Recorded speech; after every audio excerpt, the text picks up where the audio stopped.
we're gonna need to get started. You're gonna need a 5-gallon pail,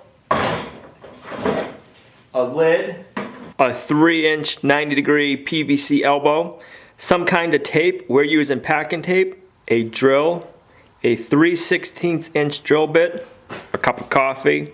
You might not need a cup of coffee, but I'm gonna need a cup of coffee. So if you want a coffee, bring it along. You'll need a tape measure, a Sharpie, a razor knife, a file, 2 pop rivets, and a 3.5 inch hole saw bit. First, we gotta cut our 90-degree PVC pipe in half.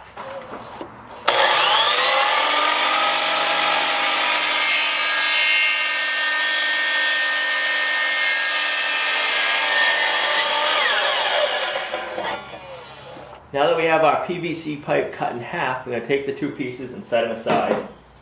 We're going to grab our bucket. We need to mark 4 inches up, and if you have a Tractor Supply bucket, the video's not sponsored by Tractor Supply. It's just the cheapest BPA food grade bucket I can find to put all of our chickens' feed and water in. If you have one, the 4-inch mark is right at the bottom of their emblem. Now we want to have our holes 6 inches apart from each other. If you have a Tractor Supply bucket, you can mark in 1 inch on each edge. And that'll give you 6 inches apart.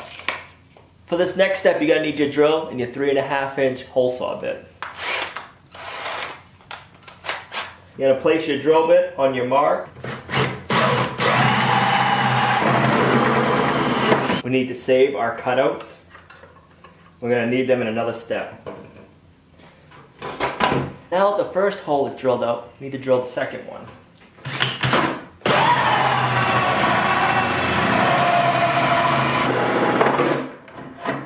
You want to make sure to save your slugs.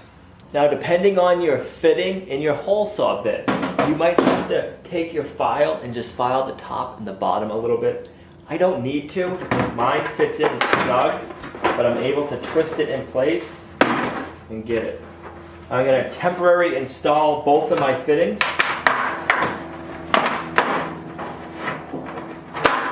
I want to make sure they're both pointing down. Now you want to take your Sharpie and on the center ridge, mark right close tight up against the bucket. We're going to take out our fittings. See if I can show you on camera. There is a center line right here from the mold. That's where you want to mark it. And we're going to drill a 3/16 hole on our black dot.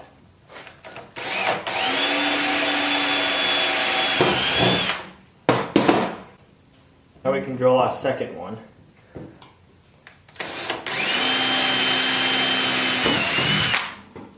Now this hole is for our pop rivet. You're not going to pop your pop rivet, you're just going to set it in there to hold your fitting in place. Clean out your bucket, make sure you get all of your little plastic filings out. We don't want our chickens eating that.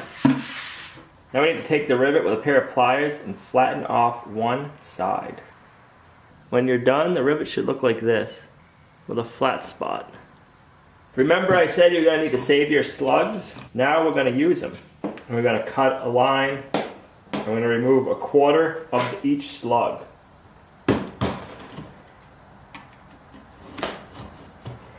So it looks like that. Do the same thing for our other slug.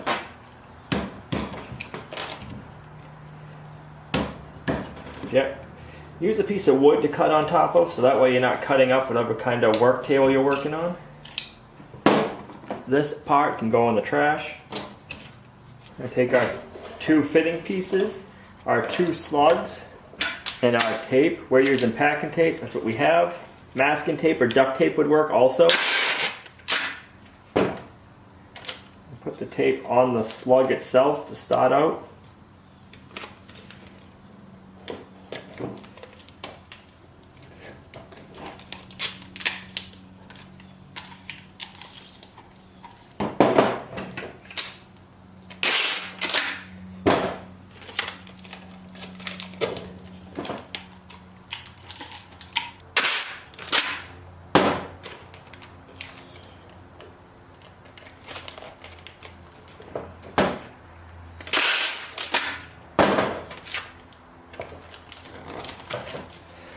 The reason for putting the slugs on is that way when these are installed, you can leave your bucket in place, pick it up, and your feed won't spill out of it. If you didn't have the slugs, if you're moving your coop, the feed would spill out of the bucket. With the slugs, it won't. Now we're going to install the ends.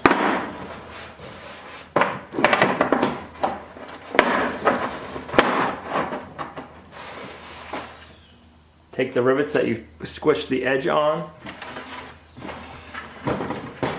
Going to hold our fitting in place and push the rivet in.